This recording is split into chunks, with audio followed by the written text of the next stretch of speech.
বাংলাদেশ জাতীয়তাবাদী মুক্তিযোদ্ধা দল কর্তৃক আয়োজিত এই অনুষ্ঠানের প্রতিপাদ্য বিষয় বা বিবেচনার বিষয় বর্তমান রাজনৈতিক প্রেক্ষাপটে রাষ্ট্র বিনির্মাণে মুক্তিযোদ্ধাদের কি করণীয়। বিষয়টি খুবই তাৎপর্যপূর্ণ এবং সময় উপযোগী, কারণ বাংলাদেশের সৃষ্টি হয়েছে মুক্তিযোদ্ধাদের হাতে। কোনো আওয়ামী নেতাকর্মীরা মুক্তিযুদ্ধ চায় নাই, তার হাজার হাজার প্রমাণ আছে। শেখ মুজিব থেকে ধরে বাকি যারা নেতা ছিল তারা কখন কোথায় মুক্তিযুদ্ধ করেছে কেউ প্রমাণ দিতে পারবে না।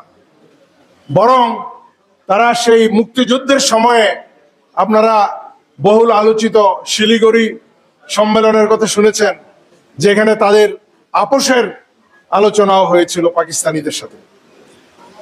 মুক্তিযুদ্ধের স্বাধীনতার ঘোষণা আওয়ামী কোনো নেতার মুখ থেকে আসে নাই, এসেছে একজন বীর সৈনিক, আমাদের প্রাণপ্রিয় নেতা শহীদ প্রেসিডেন্ট জিয়াউর রহমানের মুখ থেকে।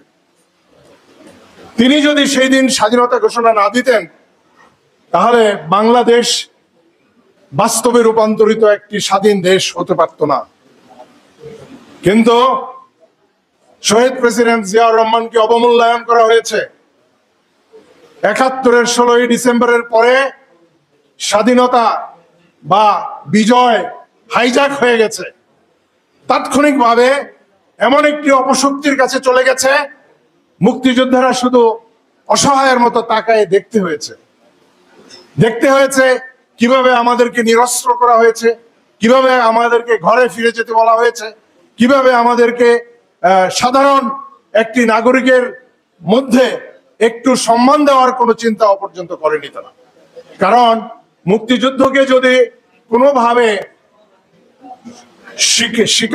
স্বীকারোক্তি দেয় তাহলে তা আওয়ামী লীগের বিরুদ্ধে যাবে, সেটাই ছিল তাদের ভয়।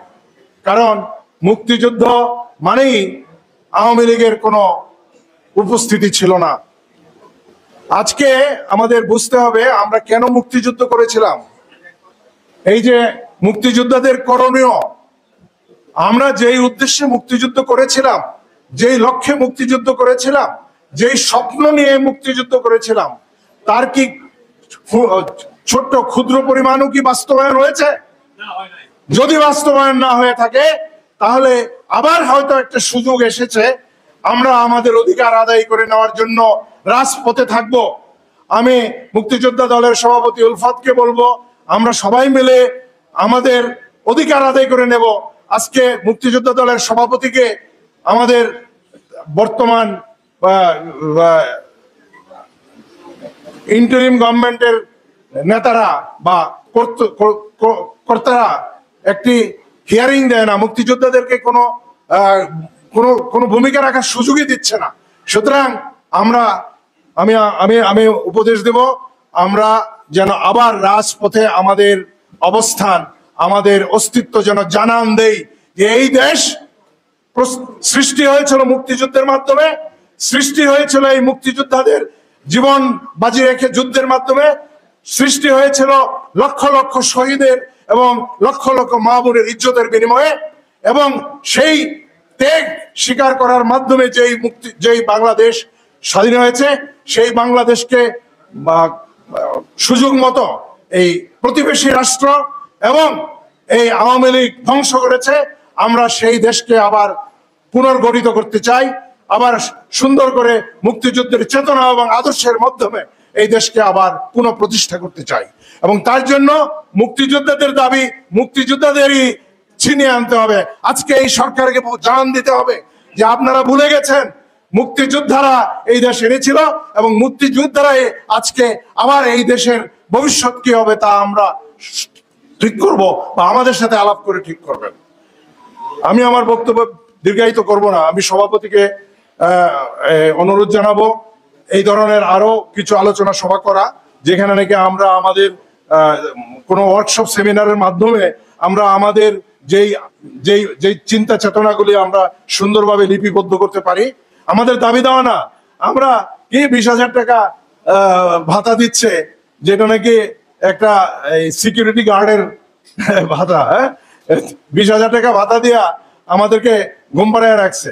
আমাদের দাবি দেওয়া দরকার নাই, আমাদের দাবি দেওয়া না, এই দেশের দাবি দেওয়া, এই দেশের জনগণের দাবি দেওয়া কি আমরা চিহ্নিত করব, আমরা এটা তুলে ধরবো এই সরকারের কাছে, এবং এইটাকে যেন অগ্রাধিকার দিয়ে বাস্তবায়ন করে সেই জন্য আমরা চাপ প্রয়োগ করব।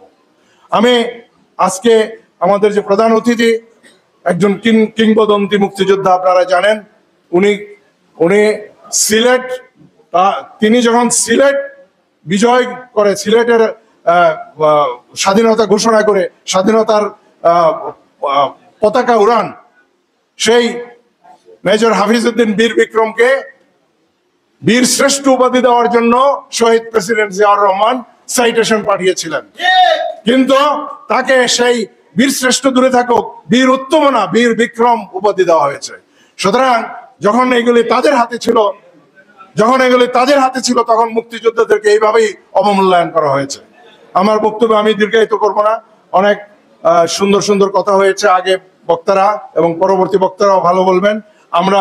আমরা ঘরে বসে ওয়ার্কশপ সেমিনারের মাধ্যমে আমাদের কি করণীয় আমরা নির্ধারণ করে যথাযথ কর্তৃপক্ষের কাছে উপস্থাপন করব এবং চাপ প্রয়োগ করব এটা বাস্তবায়নের জন্য। আল্লাহ হাফেজ, সবাইকে ধন্যবাদ। আসসালামু আলাইকুম।